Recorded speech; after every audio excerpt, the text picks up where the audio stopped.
How's it going, Pioneer fans? I'm Diana Canizaro, and this is my co-host, Aaron Burrell, and we are back for the third SHU Sports Report of the season. Aaron, the men's soccer team definitely had some tough games this past week. Why don't you tell us a little bit more about it? Absolutely. It was a bit of a tough weekend for them, but let's get into it. Last Wednesday, the men's soccer team took on St. Peter's in their home opener on campus field. But despite 2 goals from senior Shaquille Sanchez, the Pioneers fell to the Peacocks in overtime. Sanchez scored the opening goal of the game when junior Matt Manzo pinged a crossfield ball to the corner of the box, which was controlled well and then curled to the far post. His second came when freshman Riley Sullivan clipped a ball over the top that was finished well from inside the box. But it wasn't to be as the Pioneers fell when Ezekiel C. scored in the 99th minute to give St. Peter's the win. On Saturday, the Pios played to a 1-1 draw with Siena. The Pios took the lead when junior Ermir Salaj scored in the 80th minute, and it was the number 9's first goal of the season, but 6 minutes later, Siena drew level on an own goal, and that's how the game would finish. Freshman keeper Robert Strain made a career-high 8 saves in the draw, and you can check out the Pioneers when they take on Holy Cross today at 5. All right, let's switch gears and get a recap of the Sacred Heart football team, who's been developing a bit of a hot streak early in the season. Yes, that is right. Pioneer football is definitely coming in hot, securing another great win. So it was the third game of the season for the Pioneer football team, hosting the Marist Red Foxes.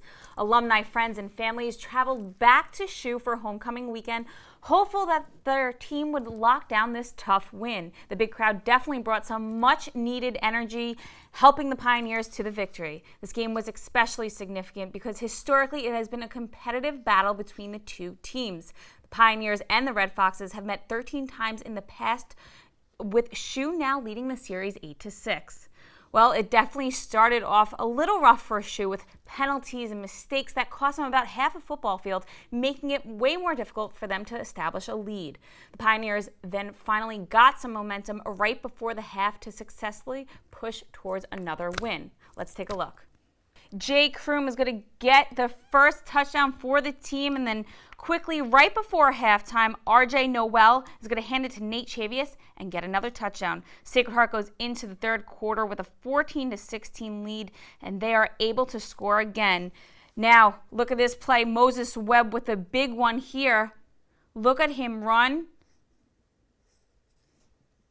Then the Pioneers defense stepping up once again for the third straight game this season. They haven't allowed an opponent to score at all in the second half. And then finally, Nate Chavis is going to break through for the final touchdown of the game. He becomes player of the game along with Kevin Barry. Sacred Heart wins 31-6, and SHU will remain undefeated and travel to Stony Brook on Saturday for a 6 p.m. kickoff. Be sure to check it out on necfrontrow.com.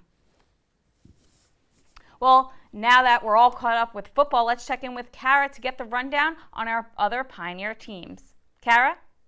Thanks, Diana. The Sacred Heart field hockey team had its comeback cut short Friday afternoon when they squared off against Brown. With SHU down 5-0, Rebecca Hauser netted the Pioneers' first goal of the game in the 57th minute. Moments later, Colleen McKinley got a pass from Nicole Tolley, making it just a 3-goal game. Unfortunately, their momentum was halted by the final buzzer, resulting in a score of 5-2. They returned home on Sunday morning to face off against Dartmouth, falling 3-0. Nicole Tolley would again play a big role, accounting for half of the Pioneers' 6 shots. The Pioneers return to action next Sunday, September 25th, when they host Temple at 3:30 p.m. on Johnson Field. The women's golf team finished 4th this weekend at the Rutgers Invitational in New Jersey. After posting the lead score in round 1 at 306, the Pioneers put up scores of 322 and 314 in the following 2 rounds, finishing at plus 78. Junior Abigail Hood was Sacred Heart's top finisher over the 2-day tournament, finishing tied for 9th and 15 over par. The Pioneers will head to Dartmouth Invitational on September 24th and 25th at Hanover Country Club. Women's tennis participated in the Quinnipiac Invitational this past weekend. Senior Taylor Gerda had 2 wins on Saturday in the A-Flight Constellations. Freshman Brianne Loria and Maggie Glenn both had wins before losing their semifinals of their constellations. The tennis team will compete again this weekend, Friday through Sunday, at the Army West Point Invitational. And finally, the men's golf team placed 18th at the Hartford Hawks Invitational at Bulls Bridge Country Club, finishing plus 38 in the two-round tournament. They ended the first round with a team score of 301 for 13 over par, and the second with 313 for 25 over par. Junior Matt Shubley was the Pioneers' top finisher this week, tying for 50th fifth with two-round score of plus 7. The golf team will have next weekend off before returning to the links to play the McDonald Cup at the course at Yale on October 1st through 2nd. That's all I have for you from the Update Corner. For now, Aaron, I'll send it back to you. Thanks. We'll be hearing more from Kara in just a moment when she sits down with SHU's own Greg Walker and Jacqueline Smith, who just got back from the Paralympics in Rio de Janeiro. But before we dive into that, let's take a quick look at this past weekend in women's volleyball. The women's volleyball team went 3-0 over the weekend at the University of New Hampshire tournament. The Piles won all 3 games 3-1 against Idaho State, New Hampshire, and Holy Cross. In Game 1 against Idaho State, the Piles got off to a slow start, but regrouped quickly when junior Lila Palmer served 6 times in a row to eventually take the lead and win the first match 25-21. The Piles went on to win the second game 25-23, and after dropping the third game, they regrouped and won the final game of the match 25-23. Sarah Krufka paced the team with 17 kills, while Anna Gonzalez led the team with 15 digs. In the first match of their doubleheader, the Pioneers got off to a fast start against New Hampshire, winning the first 2 sets 26-24 and 26-24. After dropping the third set, they rallied to win the final game 28-26. Sarah Krufka kept up her impressive run of form as she paced the team with 18 kills, and Kiki Robinson had 19 digs in the win. In the second win of the day, the team kept rolling as they beat Holy Cross 3-1.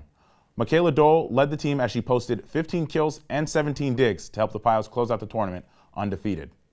I'll turn it over to Kara now in the coach's corner as we welcome men's volleyball head coach Greg Walker and the assistant coach for the Pioneer crew team, Jackie Smith, both of whom represented Team USA in the 2016 Rio Paralympic Games. Thanks, Aaron. Here with me today are SHU's men volleyball head coach Greg Walker and SHU's rowing assistant coach and alumni Jacqueline Smith, who are fresh off a trip to Rio to represent Team USA in the Paralympics. First of all, welcome home. So Coach Walker, tell us what it meant to you to represent the United States on this international platform. Well, first, it's just an incredible opportunity. I know we tell the athletes all the time how cool it is to have the opportunity to wear USA on our jerseys and on our clothes. And I think the biggest thing going to this event for us is, it's always about a journey. For every sports team, whether it's team or individual, it's a huge process. And so to be able to represent our country on a smaller stage, to be able to earn our bids and to be able to get to this tournament is, I think, a really awesome thing for us. So great.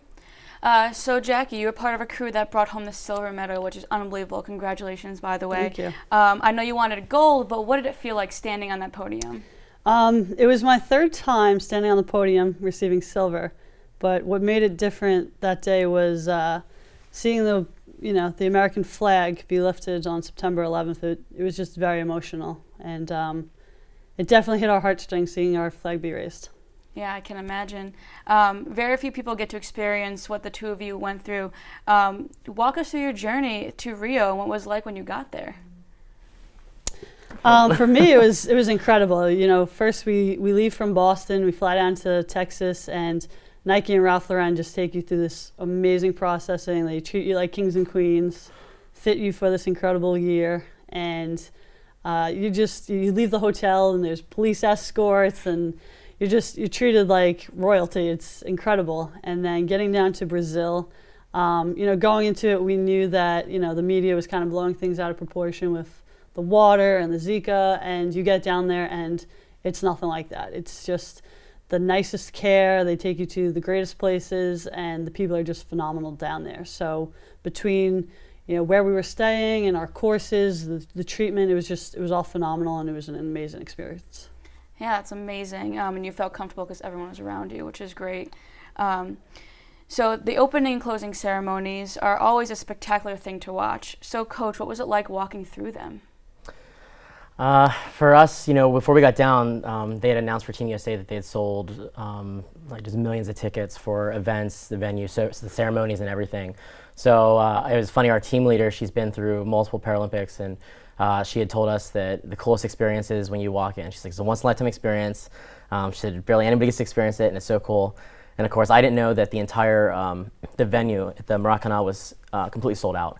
So we get ready to go in the tunnel. Like I guess the motto for us is hurry up and wait. So that's kind of like for all of our events. So you know, we left the village like early afternoon, and of course the event didn't start until 7:30. So we're down in Rio, and it was a very, very long wait period. They held us when we got there. They had us in this holding, so we had sat there for a couple hours. They kind of gave us a little bit of food and said, "This will make you happy." And then they lined us up to go in. So I was joking with our athletes in our program. I was like, "Hey, let's make our way to the front." So a lot of us did, and we went in, and we were actually right behind the flag bearer, which is cool because their jacket lights up. So if anybody saw from the Olympics, and when Michael Phelps came in, it was just really cool. You know, you walk in, and you look up, and every seat's filled. And so it was an incredible opportunity and experience to go in, and that was opening ceremonies and the entertainment and the dancers and everything. Amanda Purdy was there from Dancing with the Stars. I got to meet with her and her husband Daniel later, and awesome thing. And then closing ceremonies was a lot more relaxed and laid back. It was kind of the same similar setup, except we didn't have a full processional in. We got to go in, and it was like concert seating on the floor. Mm-hmm. So we got to go in and sit down and stuff, and it was cool. We were like surrounded by our entire USA delegation, so it was awesome. That's awesome. Definitely a long process, but definitely worth it, I would imagine. So like, so we've talked about what your time here at the Paralympics meant to you, but what does it mean to come back to the university and show everyone what you accomplished? For me, it's great. Like coming back, getting into the coaching role now after training. I hope that I can bring some of the stuff that I worked in on over the summer to my kids and help them develop. But I think the big picture overall is that Sacred Heart's a small school, but we're doing big things. So stay persistent, determined, and we have the tools here to enter onto that big stage. Yeah, absolutely. And that's great that you're going to come back and help coach. Yeah. Definitely could use someone like you. The Paralympics are special because they're all about celebrating people that persevered and that are determined and that are amazing at what they do in their sport. As coaches, I know your life experiences ultimately make it back to your athletes. What lessons are you taking the Paralympics to instill into your team this upcoming year? That's a good question. I like the word resilient. Mm-hmm. I know they did a lot of different things about in the Paralympics. People throw around the word inspiration, but like my captain had been interviewed by New York Times, and the first thing he said was, he's like, it's great, and it's a great word that people want to use, but he's like, we're athletes and we're here to compete, and that's I think for coming back to Sacred Heart with the student athletes that we have here. Our biggest thing is how do we continue just to compete, and I think that I know for myself in coaching, I've had to work with a bunch of different athletes with many different backgrounds, and I think it's really cool to be able to take what my experiences, what I've learned internationally on that stage, and be able to bring it back to Sacred Heart. Just because for my discipline of sport, there really isn't much of a difference between standing and sitting besides movement. So the strategy and how we plan and how we, the sports psychology side of things and just the mental component, all I think I can bring back and make our programs here stronger. So, and it's great. Yeah, absolutely. Well, I know your teams are definitely excited for you guys to come back and to show what you learned and learn from you guys as well. So that's a wrap for me. Thank you both for coming back to us, and best of luck next year. Pioneer fans should be on the lookout for the men's volleyball team and women's rowing team throughout their seasons. Rowing begins its season in October, and men's volleyball will get started in January. Dan and Aaron, back to you. Thanks, Kara. Well, that's all we have for you today, guys. On behalf of myself, Diana Canizaro, and for Aaron Burrell and Kara Levine, thank you for tuning in, and we look forward to another great week in SHU Sports.